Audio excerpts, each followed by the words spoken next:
Alors aujourd'hui, je voulais te parler de répétition. Tu sais, il y a des tonnes et des tonnes de manières de faire une répétition, de faire des répétitions de n'importe quel mouvement. Et aujourd'hui, on va se concentrer vraiment sur en gros, les différentes palettes de cette manière de faire un mouvement. Donc, comme tu le sais, une répétition, tu peux le faire de manière dynamique. Par exemple, pliométrique, moi je dirais, c'est le côté extrême de la balance où tu vas aller le plus vite possible et avoir le moins de temps de repos et exercer le plus de vitesse possible. Donc là, ça va être surtout, par exemple, les répétitions pliométriques. Tu sais, comme par exemple les pompes claquées, les squat jump, les exercices comme ça en fait. C'est souvent des exercices où tu vas avoir un moment de suspension dans les airs, tu vois, avant de réatterrir soit sur tes mains ou soit sur tes pieds. Et dans l'autre extrême de la balance, tu as les répétitions extrêmement lentes. Donc là, j'avais fait dernièrement une vidéo sur, je te le mettrai en suggestion, si tu veux aller voir, une vidéo sur les pompes en 1 minute. Donc pendant 1 minute, tu fais une répétition d'une pompe. Et là, ça travaille vraiment, on va dire, l'opposé de la vitesse, mais tu es plus sur la tension et la contraction la plus forte possible musculaire. Donc, il n'y a pas une bonne et une mauvaise manière de faire en fait. Chaque manière de faire ces répétitions va travailler une compétence plus qu'une autre en fait. Et le truc intéressant à s'intéresser, c'est qu'est-ce qui est le plus optimal pour l'objectif que je recherche. Si par exemple, on va prendre l'exemple que tu veux devenir le plus rapide possible, avoir le plus de puissance possible, de vitesse possible, mieux vaut te tourner vers un entraînement vers des répétitions pliométriques où tu vas chercher à aller le plus vite possible. Si tu veux par exemple travailler la détente, c'est-à-dire sauter le plus haut possible, tu vas chercher à générer le plus de puissance possible pour t'extirper du sol et avoir plus de hauteur en fait.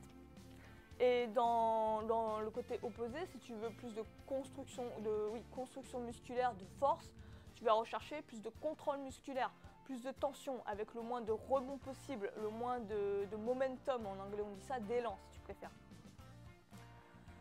Donc, tout dépend en fait de l'objectif que tu recherches. Ce qui est bien avec les répétitions lentes, après là je te parle des répétitions lentes, ce qui est bien c'est d'avoir par exemple un juste milieu. Là quand je dis extrêmement lente, c'est ce que je te disais dans les pompes à 1 minute, ça c'est un exercice on va dire à part. Moi, quand je te parle de répétition lente, c'est le tempo qu'applique Paul Wade, le coach Wade, dans son livre L'entraînement des détenus. C'est, je pense, l'un des meilleurs tempos pour vraiment optimiser la force et la construction musculaire, parce que tu es vraiment en tension musculaire. Avec ce tempo-là que je vais te décrire juste après, tu es vraiment en train de contracter le plus fort possible tes muscles et générer un maximum de tension, mais en même temps, cette tension, tu cherches à l'agrandir sur la durée, le temps sous tension. Augmenter la tension et en même temps avoir un temps sous tension élevé, le plus longtemps possible en fait. Et donc ce tempo, c'est celui-ci, c'est-à-dire Coach Wade te conseille de faire, quand tu fais une répétition de n'importe quel exercice, utiliser un tempo 2 secondes, 1 seconde, 2 secondes. Donc je vais te prendre l'exemple des pompes par exemple.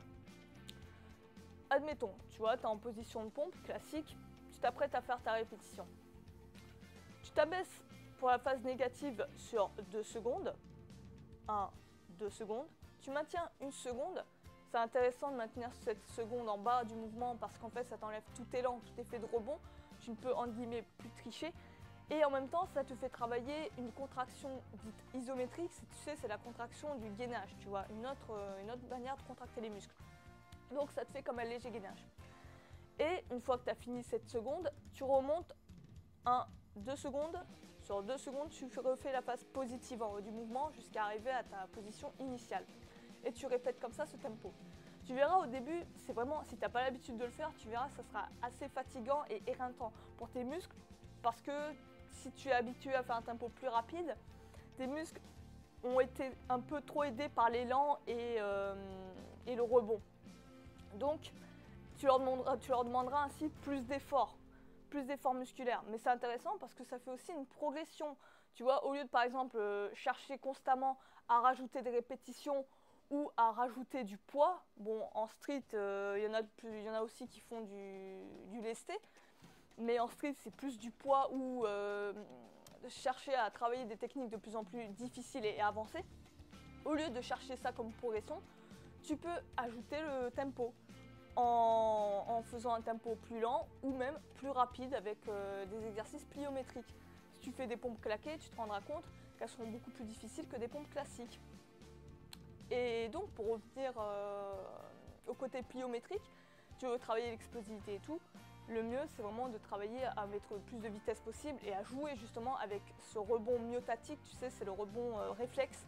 Quand tu fais un saut, quand tu fais un saut en contrebas et tout de suite après tu amortis ton atterrissage pour tout de suite rebondir, enchaîner un deuxième saut, c'est ce principe-là en fait. Et là, tu travailles plus le côté vitesse et puissance. Les deux sont intéressants. Il y a un autre cas de figure sur lequel on pourrait s'intéresser, c'est par exemple lorsque tu cherches à faire un max de reps en un temps défini. Par exemple, tu veux faire un maximum de répétitions sur 1 minute, admettons, tu vois. Il y a beaucoup de concours comme ça. Ce qui est intéressant, c'est que c'est pas du tout sur la lenteur qu'il faudra que tu joues, mais que tu joues sur le rebond. Mais en même temps, que tu n'ailles pas dans l'extrême où tu cherches à faire des pompes claquées, tu vois, travailler la pliométrie. Il faut que tu arrives à jauger entre assez de rebond, assez de pliométrie pour aller le plus vite possible, mais sans vraiment te fatiguer à être trop explosif ou trop lent. Donc c'est aussi une autre manière de le travailler.